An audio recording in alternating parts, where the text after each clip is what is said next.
اعوذ باللہ من الشیطان اللعین الرجیم بسم اللہ الرحمن الرحیم السلام علیک یا ام المؤمنین السلام علیک یا زوجۃ سید المرسلین السلام علیک یا ام فاطمۃ الزہراء سیدۃ النساء العالمین۔ روز رحلت محسنہ اسلام ملیکۃ العرب حضرت خدیجہ کبریٰ سلام اللہ علیہا ہے۔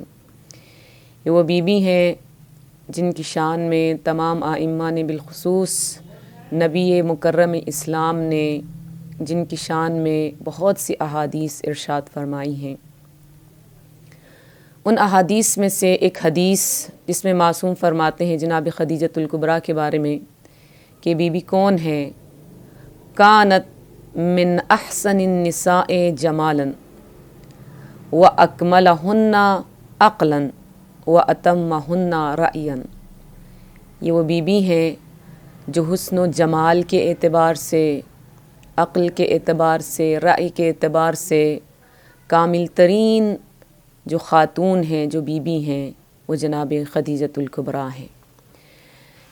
ایک اور جگہ پر نبی مکرم اسلام نے فرمایا کہ خدیجۃ وَأَيْنَ مِثْلُ خدیجہ صدقتنی حین کذبنی الناس وآزرتنی علی دین اللہ وأعانتنی بمالہا۔ خدیجہ کون ہو سکتا ہے مثل خدیجہ؟ خدیجہ کی مثال پوری دنیا میں نہیں ہے۔ وہ بی بی کہ جس نے اس وقت میری تصدیق کی جب تمام لوگ میری تکذیب کر رہے تھے۔ وہ بی بی جس نے اپنی جان سے اور اپنے مال کے ذریعے سے میری اور دین مبین اسلام کی مدد کی۔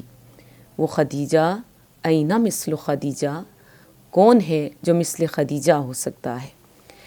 جب پیغمبر خدا حضرت محمد مصطفیٰ صلی اللہ علیہ وآلہ وسلم شب معراج کی بلندیوں پر تشریف لے گئے اور وہاں پر جنت کا مشاہدہ، جہنم کا مشاہدہ، ملائکہ سے ملاقات کر کے جب نبی مکرم اسلام زمین پر واپس تشریف لائے اور جبرائیل امین ساتھ ہے پیغمبر خدا کے، جب نبی کو چھوڑ کر جبرائیل واپس جانے لگے تو نبی نے فرمایا کہ اے جبرائیل، تمہاری کوئی حاجت ہو تو بیان کرو۔ اس وقت سید الملائکہ جناب جبرائیل نے ارشاد فرمایا، یا رسول اللہ، حاجتی ان تقرأ علی خدیجہ من اللہ ومنی سلام۔ یا رسول اللہ، میری تمنا یہ ہے، میری حاجت یہ ہے کہ میری جانب سے اور اللہ کی جانب سے جناب خدیجۃ الکبریٰ کو سلام کہہ دے۔ جب یہ سلام جناب خدیجۃ الکبریٰ تک پہنچایا گیا تو میری بیوی نے بہت خوبصورت انداز سے جواب دیتے ہوئے کہا کہ ان اللہ هو السلام ومنہ السلام والیہ السلام۔ اللہ خود سلام ہے اور تمام تر سلام اس کی جانب ہے، اس کی جانب سے سلام اور سلامتی ہے۔ جناب خدیجۃ الکبریٰ کی شان میں بہت سی آیات اور روایات گواہی دے رہی ہیں کہ بی بی کا مقام کتنا بلند تھا۔ مختصراً آپ کی خدمت میں بیان کرنا چاہتی ہوں کہ قرآن کی وہ آیت جس میں پروردگار عالم نبی سے کہتا ہے وَوَجَدَكَ عَائِلًا فَأَغْنَا۔ اے میرے حبیب، اے میرے رسول، جب ہم نے آپ کو فقیر پایا، آپ کو نادار پایا، آپ کے پاس کچھ نہیں تھا، ہم نے آپ کو غنی کیا۔ تو کس طرح سے غنی کیا؟ مدینہ آ کر جنگوں کے بعد جب بہت زیادہ مال غنائم ملے تو تب تو ظاہر ہے کہ اسلام بہت امیر ہو چکا تھا، لیکن مکہ میں مالی حالات بہت خراب تھے۔ وہاں پر اگر اسلام اور پیغمبر کو مالی اعتبار سے کسی سے مدد ملی ہے تو وہ جناب خدیجۃ الکبریٰ سے ہے۔ جناب خدیجہ نے اپنی جان کے ذریعے، اپنے مال کے ذریعے سے اسلام کے لیے جو قربانیاں دیں وہ بے مثال ہیں۔ دوسری جگہ جہاں پر سورہ فرقان میں پروردگار عالم ارشاد فرماتا ہے کہ والذین یقولون ربنا ہب لنا من ازواجنا و ذریاتنا قرۃ اعین وجعلنا للمتقین اماما۔ وہ لوگ جو کہتے ہیں کہ ربنا ہب لنا، اے خدا ہمیں عطا کر دے، من ازواجنا و ذریاتنا قرۃ اعین، ہماری ازواج کو، ہماری بیویوں کو، ہماری ذریت کو، ہماری اولاد کو ہمارے لیے نور چشم قرار دے دے اور ہمیں متقین کا امام قرار دے دے۔ سورہ فرقان کی آیت نمبر 74 ہے۔ اس صورت میں، اس آیت میں مفسرین کہتے ہیں کہ یہاں پر ازواجنا سے مراد جناب خدیجۃ الکبریٰ ہیں اور ذریاتنا سے مراد جناب فاطمہ زہرا ہیں، قرۃ اعین سے مراد امام حسن اور امام حسین ہیں، اور وجعلنا للمتقین اماما سے مراد امام المتقین مولائے کائنات ہیں۔ تیسری جگہ جہاں پر قرآن کی تفسیر میں جس آیت کو شان جناب خدیجۃ الکبریٰ میں بتایا جاتا ہے وہ سورہ واقعہ کی آیت، جس میں پروردگار عالم ارشاد فرماتا ہے کہ والسابقون السابقون اولئک المقربون، وہ لوگ جو سبقت حاصل کرنے والے ہیں۔ اور سب جانتے ہیں کہ جب پیغمبر خدا مبعوث و رسالت ہوئے تو سب سے پہلے خواتین میں جس نے اسلام کو قبول کیا، جو نبی پر ایمان لائے، وہ جناب خدیجۃ الکبریٰ ہیں۔ والسابقون السابقون کی مصداق، مردوں میں مولائے کائنات ہیں اور خواتین میں جناب خدیجۃ الکبریٰ ہیں۔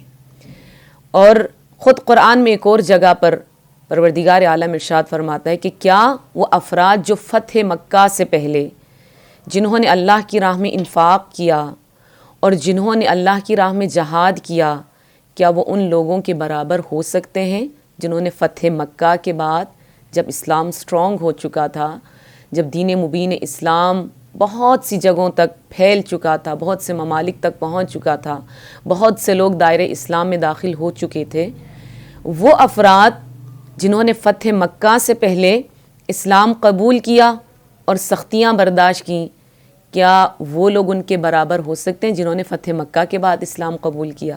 یقیناً نہیں ہو سکتے۔ عمار جیسے، یاسر جیسے، جناب سمیہ جیسی، مقداد جیسے، جناب سلمان فارسی جیسے، جناب ابوذر غفاری جیسے، یہ والسابقون السابقون کے مصادیق ہیں اور ان میں سے ایک مصداق جناب خدیجۃ الکبریٰ ہیں۔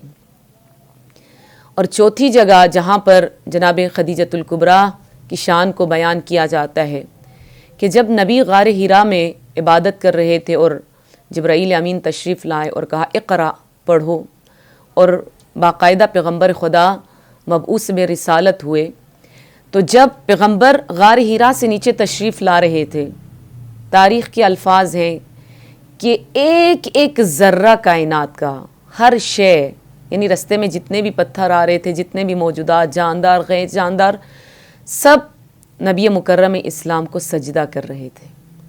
اور جب نبی گھر تشریف لائے تو بیت خدیجۃ الکبریٰ نور نبی مکرم اسلام سے روشن و منور ہو گیا۔ جب بی بی نے پوچھا کہ یہ نور کیسا ہے تو پیغمبر خدا نے فرمایا کہ خداوند عالم نے مجھے مبعوث برسالت کیا ہے۔ تو اس وقت جناب خدیجۃ الکبریٰ نے فرمایا کہ میں بہت پہلے سے جانتی تھی، حتیٰ کہ دوران جاہلیت میں، زمان جاہلیت میں بھی میں جانتی تھی کہ پروردگار عالم نے آپ کو مبعوث برسالت کرنا ہے۔ وہ آخری نبی آپ ہیں، وہ رحمت للعالمین آپ ہیں، جن کی بشارت گزشتہ ادیان اور گزشتہ آسمانی کتابوں میں دی گئی ہے۔ اس بی بی کی سیرت تا قیام قیامت آنے والی خواتین کے لیے مشعل راہ ہدایت ہے۔ وہ بی بی جس نے بتایا ہمیں کہ خاندان کیسا ہونا چاہیے، وہ بی بی جنہوں نے بتایا کہ تربیت اولاد کیسی ہونی چاہیے، وہ بی بی کہ جس نے اپنی سیرت سے ہمیں بتایا کہ اگر شوہر مشکل میں ہو تو اس کا ساتھ کیسے دینا چاہیے، وہ بی بی جناب خدیجۃ الکبریٰ۔ ہمارا لاکھوں اور کروڑوں درود و سلام اس بی بی پر، والسلام علیکم ورحمۃ اللہ وبرکاتہ۔